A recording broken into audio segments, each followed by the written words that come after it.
बहुत बेटर हो जाएगा और हम पूरा एक-एक बच्चे पर प्रॉपर ध्यान दे सकेंगे। गवर्नमेंट की इंटरवेंशन थोड़ी ज़्यादा है इसमें और स्टाफ अगर प्रॉपर हो जाए हर जो जिस-जिस चीज़ की लोड़ है, जैसे पीएन है, कोई सेवादार है, कोई क्लर्क है, कोई एसएलएज़ है, प्रॉपर अगर एक-एक अपॉइंटमेंट अगर पूरी है, पूरी भर्ती है अगर स्कूल में, तो फिर टीचर का काम सिर्फ़ टीचिंग पर होगा। तो फिर हम पूरा 100% दे पाएँगे। हम फिर भी 100% देने से थोड़ा चूक जाते हैं इसीलिए कि हमारा फ़ोकस कहीं दूसरे काम पर हो जाता है। जैसे हमने कोई स्कॉलरशिप अप्लाई करनी है बच्चे की, वो फिर क्लास इंचार्ज है या जो कंसर्न टीचर है, तो फिर उनको करनी पड़ती है। वो फिर ऐसे ध्यान डाइवर्ट हो जाता है। लेकिन प्राइवेट स्कूल में ऐसा सिनेरियो नहीं है। If a teacher is there, the teacher is only for the teaching and the clerk is there for the clerical work. ये I would like to say कि ऐसा एक मिसमैच सा है या ऐसा एक कमी है हमारे स्कूल में। बिल्कुल सही।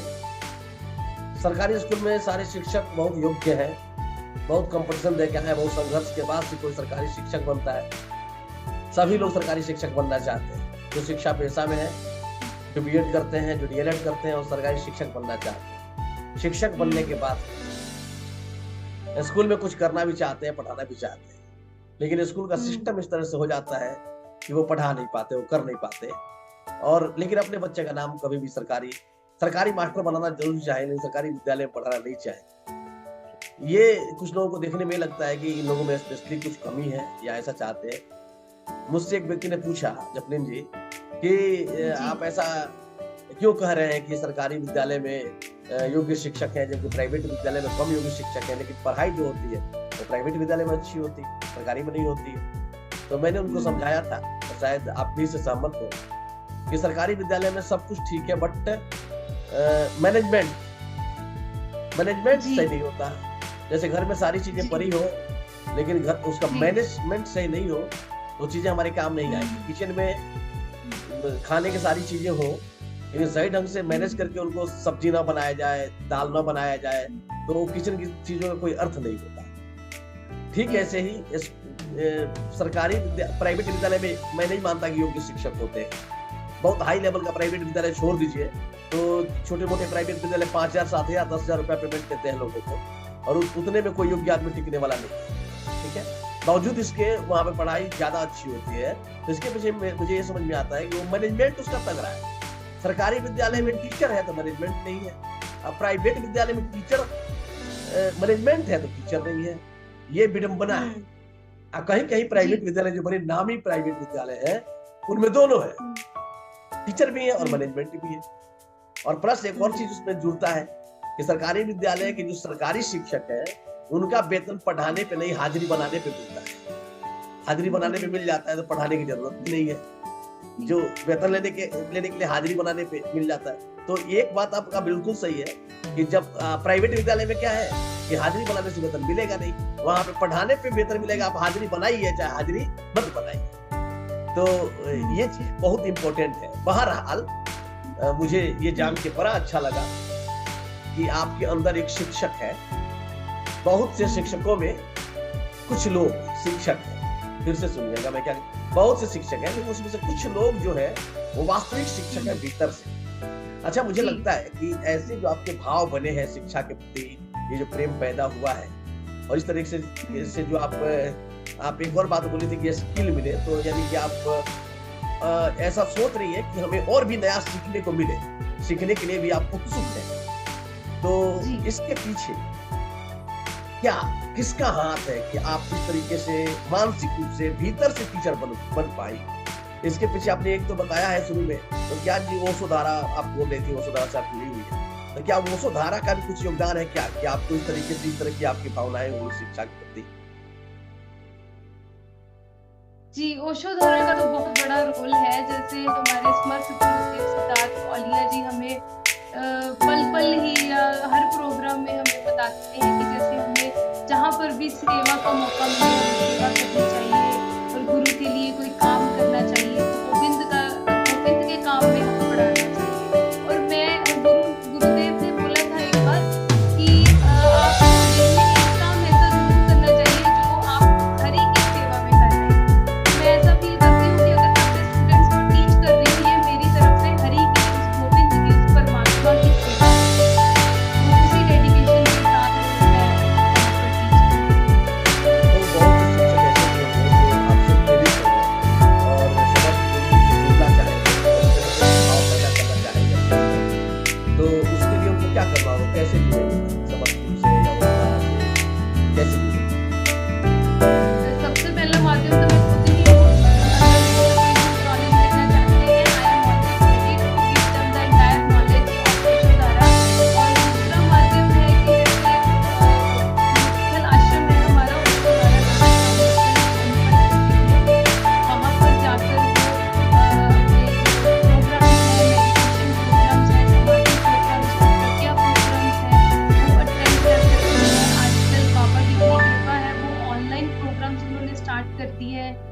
और वहाँ पर बहुत इंटरेक्टिवली बहुत अच्छे से घर बैठे ही वो कर सकते हैं। उनके पास कोई बहाना नहीं है कि छुट्टी नहीं मिल रही या कोई प्रॉब्लम है। 1/3 लेकर वो आराम से सुबह का सेशन लगा सकते हैं और शाम का सेशन जो वैसे ही आफ्टर ड्यूटी होता है। तो through this medium they can easily connect कर सकते हैं। अच्छा, मतलब कुल मिला के टीचिंग आपके निर्णय का हिस्सा है, बढ़ती जुड़ी हुई है और इसका जो विकास हुआ है, इस तरीके का भाव बने, आपको क्या लगता है एटलीस्ट गुरुदेव की कृपा आप पे है, तो दिख रहा है ऐसा, आपको क्या लगता है कि मतलब आप टीचिंग के दौरान, टीचिंग के क्षेत्र में ऐसा क्या करना चाहते हैं? कोई ऐसा आपका मिशन है, अभियान है जिसको आप अंजाम देना चाहते हैं as a teacher? Government job के सरकारी रेगुलर सरकारी कार्यों से इतर हटके कोई आपके दिमाग में ऐसा अभियान है कि आप अंजाम देना चाहते हैं, उसके बारे में बताइए। एज अ टीचर जो मैं करना चाहती हूँ, नहीं है अब तो आपका टीचर इन द सेंस क्या है? टीचर मतलब मैं ये नहीं कह रहा हूँ कि आप सरकारी नौकरी, वो नौकरी एक अलग पहलू है, आप टीचर हैं ये एक अलग पहलू है। वो जरूरी है कि सरकारी नौकरी लगेगी तभी कोई टीचर होना और सरकारी नौकरी लगना दोनों दो बात है मेरे हिसाब से। टीचर की नौकरी लग जाना एक अलग बात है और टीचर होना एक अलग बात है। आपके साक्षात्कार से मुझे ये ज्ञात हुआ है कि आप टीचर हैं, तो आप नौकरी से आगे बढ़ के भी बहुत कुछ करने का आपके मन में भावना हो, वो बात मैं आपसे जानना चाह रहा हूँ। एज अ टीचर मेरे को यही लगता है कि मैं लोगों को या पहले तो अपने स्टूडेंट्स पर ही फोकस आता है कि उनको मैं ज़्यादा से ज़्यादा नॉलेज दे सकूँ, उनमें स्किल डेवलपमेंट कर सकूँ, उनको ज़्यादा से ज़्यादा हेल्प शाइन करे अपनी लाइफ में, उनकी ऑलराउंड डेवलपमेंट। और अदर देन दैट, जैसे एज अ टीचर सोसाइटी में मेरा रोल यही है कि जैसे कहीं पर भी अगर मेरे को मौका मिलता है किसी को कुछ क्योंकि मैं अगर मैं टीचर हूँ तो टीचर को बोलते हैं it is she is your teacher is a nation builder, कि वो नेशन की स्थापना कर रहे हैं। तो अब जैसे हम होंगे वैसे ही हमारे स्टूडेंट्स होंगे, तो we are the representatives of our students. तो यही सबसे पहले अपने आप को थोड़ा और निखारें और अच्छे से करें कि जो हम जैसे हम करेंगे वैसे ही हमारे स्टूडेंट्स करेंगे, हमें वैसा ही फॉलो करना यानी आप अपने आप पे काम करेंगे। अच्छा, चलिए लास्ट क्वेश्चन मैं आपसे पूछता हूँ। है। लास्ट क्वेश्चन ये है कि टीचर, एज ए टीचर, जब से आपको नौकरी लग गई है, जब से जी। आपको पढ़ने की कोई जरूरत नहीं है, उसके बाद आपने अपने लर्निंग के लिए क्या क्या किया है और क्या क्या कर रही है? सबसे पहले तो जैसे मैंने आपको पहले बताया था कि मैं ओशो धारा से कनेक्टेड हूँ। ओशो धारा एक ऐसी स्पिरिचुअल स्ट्रीम है जो एक तरह का मिस्ट्री स्कूल है, जहाँ पर हम हर तरह के एस्पेक्ट की नॉलेज ले सकते हैं। जैसे हमने कोई सम्मोहन प्रज्ञा करना है, विजुअलाइजेशन की टेक्निक सीखनी है, या हमने अपने हेल्थ को बेटर करना है, या कोई हमने अपने विजडम का निखार करना है, अपने मिशन को हमें अचीव करना है, तो मैं सबसे पहले तो ओशो धारा की तरफ ही जाती हूँ कि वहां पर मेरे को बहुत कुछ सीखने को मिलता है। मेरी बहुत डेवलपमेंट हो रही है, बहुत विजडम अटेन हो रही है वहां पर गुरुदेव की कृपा से।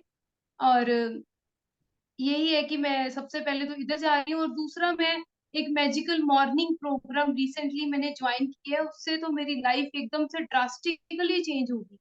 बिल्कुल ही जैसे मेरा जैसे फैमिली में बहुत अच्छा माहौल हो गया है, जॉब में बहुत अच्छा माहौल हो गया है, अपने आप में I have just indulging my self more and more self love, अपने अपने आप से बहुत प्रेम हो रहा है, दिन प्रतिदिन अपने आप से जो प्रेम है वो बढ़ रहा है, बहुत ज्यादा डेवलपमेंट हो रही है।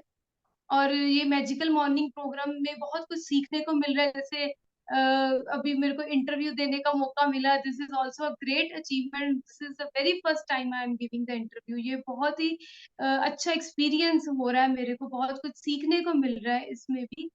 और एक तो ओशो धारा, एक मैजिकल मॉर्निंग भी थ्रू वाया ओशो धारा ही हमें गुरुदेव ने हमें कृपा की है कि हमें आचार्य अमरेश झा, हम उनके कांटेक्ट में आए हैं और इतनी कृपा हो रही है। और जो हमारे कम्युनिटी मेंबर्स हैं, ऑल आर वेरी टैलेंटेड।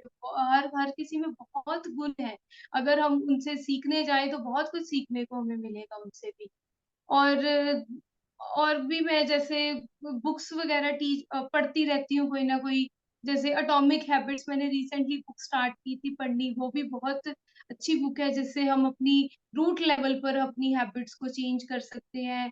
और ऐसे ही मतलब जहां पर सीखने का मौका मिलता है मैं छोड़ती नहीं हूँ, यूट्यूब पर या कहीं और। More and more I indulge my self in learning process. Very good. मुझे लगता है कि टीचर में दो तरह का व्यक्ति होता है, एक टीचर में दो तरह का आदमी होता है। पहला आदमी जी वो होता है जिसके अंदर क्वेश्चन भरा रहता है। दूसरा आदमी वो होता है जो उस क्वेश्चन के उत्तर के लिए प्यासा रहता है, जो खोजी होता है। और वो जो खोजी होता है वही व्यक्ति सिखाने की चाहत से भी भरा रहता है। तो ये दो चीजें रहती हैं और दोनों जी चीजें मुझे आप में साक्षात दिखाई दे रही है। तो शुभकामनाएं। लेकिन एक चीज और मैं इसमें ऐड करना चाहूंगा, जानना चाहूंगा आपसे कि ये तो सही है कि आप ओशो धारा से सीखती हैं, मैजिकल मॉर्निंग से सीखती हैं, यूट्यूब की वीडियो से सीखती हैं, अपना प्रोफेशनल ग्रोथ के लिए भी और कहीं से सीखती होंगी। लेकिन अब अंतिम में एक जो क्वेश्चन आपसे मैं पूछ रहा हूँ उसको थोड़ा सा हृदय से जवाब दीजिएगा। किताबें, आपने बोली कि अभी किताब हम पढ़ रहे हैं। आपने सुना होगा कि एक रीडिंग मैराथन करके एक कार्यक्रम हुआ, जी रीडिंग जी मैराथन। और उसका एक डेली वर्जन चलता है, डेली रीडिंग चैलेंज। ये जी कराने वाले लोगों का ये मानना है, खासकर हम लोगों का, कि हम लोग ये रीडिंग जी। मैराथन इसलिए करा रहे हैं कि लोगों को अच्छी किताबों से जोड़ने की जरूरत है। आपको भी लगता है क्या हुँ। कि ऐसी जरूरत महसूस हो रही है क्या है आपको कि लोग किताबों से दूर जा रहे हैं, डिजिटली जी, जुड़े या फिजिकली जुड़े, लोग किताबों से जोड़ना चाहिए, और क्या बेनिफिट होगा इसका? जी, ये बहुत अच्छी बात आपने कही स्वामी जी। सबसे पहले तो आपको बहुत-बहुत बधाई, आपने ये मैराथन स्टार्ट किया और ये बहुत ही बड़ा इनिशिएटिव है। जैसे मेरे को, मैं जैसे सब्जेक्ट मैटर की बुक्स तो पढ़ लेती थी, लेकिन एक्स्ट्रा जो बुक्स थी ना, वो मेरे को पढ़ने में थोड़ा एक्स्ट्रा एफर्ट करना पड़ता था। इतना कई बार मन नहीं होता था, लेकिन फिर भी मेरे को होता था कि कुछ सीखने को मिलेगा इसमें, तो मैंने फिर भी उस चीज़ को पढ़ना। और उससे क्या होगा कि जैसे हम डिजिटलाइज हो रहे हैं, स्क्रीन पर नज़र लगाते हैं, सबसे पहले तो हमारी आईज़ हेल्दी हो जाएँगी, जो इतना हम स्ट्रेन लेते हैं स्क्रीन पे नज़र लगा के। और ऑडियो बुक्स अगर हम पढ़ेंगे तो उससे तो इतनी एडवांटेज नहीं होने वाली, क्योंकि वो फिर माइंड में हमारे फिक्स नहीं होती बातें जो हमने खुद ऐसे पढ़ी होंगी। और इससे बहुत फ़ायदा हो रहा है और होगा भी कि हमारा इंटेलेक्चुअल लेवल बहुत हाई होगा, हमें ऑल अराउंड डेवलपमेंट में हेल्प होगी, कई तरह की हमें नॉलेज मिलेगी, हम अप टू डेट रहेंगे। और books are always great friends of human beings, ये तो हमेशा ही कहा जाता है। और बुक्स के साथ अगर हम टाइम स्पेंड करेंगे तो हमारी कम्युनिकेशन स्किल बहुत अच्छी हो जाएगी, हम गुड ओरेटर बन जाएँगे, हमें पता चल जाएगा कि हमने किस वक़्त कहाँ वर्ड कौन-सा यूज़ करना है। कई बार हमें वर्ड्स ही नहीं पता चलते हमने बोलना क्या है। हमारे अंदर बहुत फीलिंग्स होती है, लेकिन हम अपने आप को एक्सप्रेस ही नहीं कर पाते। तो सबसे पहली बात तो कम्युनिकेशन स्किल बहुत अच्छी होती है, नॉलेज बहुत इंक्रीज़ होती है। और हमें एक तो टाइम अगर हमने स्पेंड करना है टीवी पे, नेटफ्लिक्स पे, यूट्यूब पे, या कोई अनवांटेड डाटा, अगर हम कहीं पे टाइम दे या रील्स देखकर, ज़्यादातर आजकल बहुत टाइम वेस्ट होता है, बहुत ही कंज्यूमिंग है रील्स देखना। वो तो एक तरह का एडिक्शन है, एक के बाद निकली आ रही है। बस उसको ना, मोबाइल को जोर से साइड पे रखना पड़ता है, अपने मन को मार के कि बस भई अब इसको हम साइड पे रख दें। और इससे क्या होगा कि हमारी, अगर हम बुक्स पढ़ते हैं तो हमारी टाइम की यूटिलाइज़ेशन बहुत अच्छे से हो जाएगी, हमें कुछ सीखने को मिलेगा, हम सोसाइटी में बैठने जोग हो जाएँगे। अगर कहीं 4 बंदों में या कहीं बैठे हुए हैं, कोई बात करने योग्य हो जाएँगे। ख़ास करके जो वुमेन फ़ोर्स है, ख़ासकर हमारी क्या चिट-चैट होती है, जब लेडीज़ ग्रुप बैठता है कि उसने अच्छा सूट पहना है, उसने अच्छा मेकअप डाला हुआ है, तो हमारी जो चिट-चैट है वो थोड़ी-सी ग्रोथ, पर्सनल ग्रोथ पर, टोटल ओवरऑल ग्रोथ पर हो जाएगी। मेरे को ये लगता है कि हमें दूसरे की चुगली करने की बजाय या दूसरे की कोई और ऐसी बात करने की बजाय हमें अपनी ग्रोथ पर फ़ोकस करना चाहिए। क्या बात है! चुगली करने के बजाय किताब पढ़ना चाहिए। अदरवाइज तो जी दिमाग जी अदरवाइज चुगली करने में बड़ा मजा आता है। निंदक जी नियरे राखी, आंगन खुटी छवा है। तो किताब जरूर पढ़ना चाहिए, और आप बहुत अच्छा कर रही हैं। और किताबों से बड़ा डेवलपमेंट होता है, ये भी सही है। तो कुल मिला जुला के एक क्वेश्चन और लास्ट। जी जैसे मैंने आपका साक्षात्कार लिया, तो आप बताएंगे जी। कैसा फील हुआ आपको? कैसा फील हुआ ये पूछा आपने? हाँ हाँ हाँ, ये पूछ रहे हैं। बहुत अच्छा फील हो रहा है, मेरे को खुद को नहीं पता था मैं इतना बोल पाऊंगी। और कैसे बातें एकदम से अंदर से ही आ रही हैं। ये आपकी कृपा है और गुरुदेव की कृपा है कि अपने आप ही बातें निकली आ रही हैं, जैसे जो अब तक सीखा था वो अपने आप ही माइंड में आ रहा है। बिल्कुल भी मैं टेंस्ड नहीं हूँ, बिल्कुल रिलैक्स्ड हूँ। पहले सबसे पहले तो आपने बिल्कुल कूल सा माहौल बना रखा है कि मैं बिल्कुल कैजुअल फील कर रही हूँ।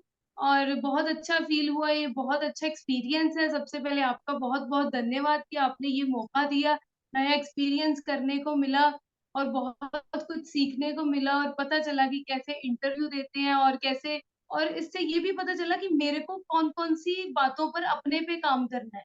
ये बिल्कुल खुद मेरा एक तरह का खुद का कथारसिस टाइप हो गया, या खुद का एक अपनी सफाई टाइप हो गई कि मैंने मेरे को एक स्किल, मेरा मिशन थोड़ा और डिफाइन हो गया कि मैंने अब क्या करना है अपनी लाइफ। Very good. ये पूछ ऑल रहे थे थैंक्स टू जपलिन यू जी एंड कि आचार्य। एक एक आपसे अब मेरा रिक्वेस्ट है।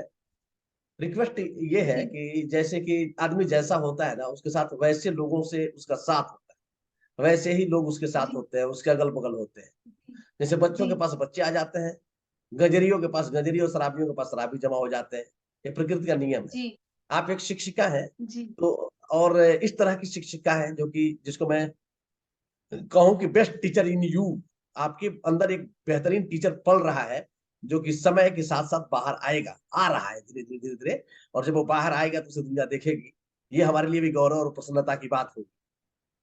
तो वैसे टीचर थैंक यू। आपके नजर में भी जरूर कोई ना कोई ऐसा आपका दोस्त मित्र होगा या होगी, जो कि इस तरीके के आपके जैसे सोचते हो। तो क्या आपकी नजर में कोई ऐसा है अभी, आपके अपने जैसा?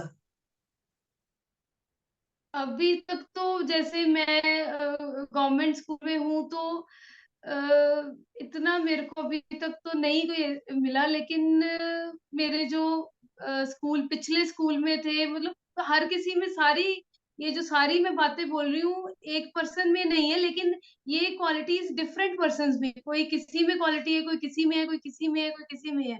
जो जो मेरे को सीखने को मिल रहा है वो मैं अपने आप में मतलब अटेन कर रही हूँ और ट्राई कर रही हूँ। फिर भी कोई एक और नाम आपको ऐसा याद आ रहा हो जिसने आपके जीवन को प्रभावित किया हो, टीचर हो? हाँ, मेरे स्कूल में एक टीचर थे सर मरिया दास, वो केरला से थे।